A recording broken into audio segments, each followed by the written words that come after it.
We've seen the Latino community actually hold more events, and they're holding these events. They had a sheriff's forum a couple of weeks ago at Manolo's Bakery, a place where people come and gather regularly. So they're trying to meet people where they are and host these forums. They're not just doing the sheriff's race, they're doing county commission, they're doing state house. So you see the Hispanic community really getting engaged this year. And it's worth noting that in 2014, when Sheriff Carmichael was first elected, there were only about 19,000 registered Hispanic voters in Mecklenburg County. Now it's nearly 30,000.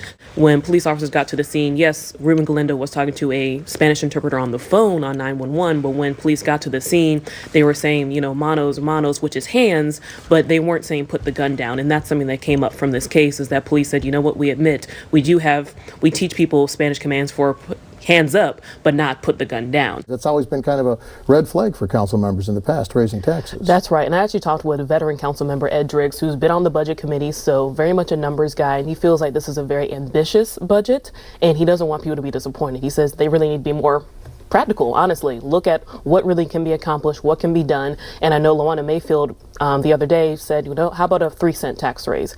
How much do we need to go up? Because her reasoning was, we don't want to keep going back to the community each year with a 1 cent, 1 cent. What if we take care of it with a 3 cent this year? American Airlines says this is one of their largest hubs for PSA, so it's kind of like a double whammy for Charlotte, where it's like we're a massive airport, and then this happens, and then PSA has a lot of travel coming through our airport. I think it was like 45% of their flights come out of Charlotte. So it was just one of those things that just went from bad to worse, and I think now finally, if you show up at the airport, you should be okay. But let's say a few thousand people had an all-expense-paid trip to Charlotte, and that's about and we talked to Judy Williams. She's the founder of Mothers of Murdered Offspring. She says there are double the number of people affected, because you think about it, it's the family that lost somebody and the family that now has someone going to jail because of that crime. So it's more than 85 people. It's double that, because all those families are affected by these things. Because also coming up next year is this property revaluation. And that's what has a lot of people worried, especially the Republicans, because they're like, hey, we don't know how property taxes will look the year after that. We're hitting people with this double whammy, as they're calling it, because it's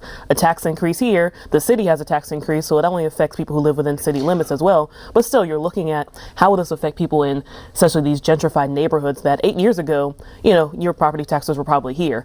But think about it now, you might have 1, 2, 3, 6 $500,000 condos next to you. That's going to change how much you're paying in taxes. Oh, absolutely. And that's how the mayor and some of city council feel as well. They haven't met with David Tepper at all. Mayor Lyle said yesterday, you know what, once the ink is dried, once the NFL has officially made Tepper the new owner, then they will meet with him and decide what happens with the stadium, because that's a big thing. The Charlotte City Council, the city owns the stadium, and that contract doesn't expire for a few more years. So the question is, what happens to the stadium? Does it stay in Charlotte? That's a lot of things we've been talking about the past few months, and we'll see what happens if Tepper wants to keep it here in Charlotte.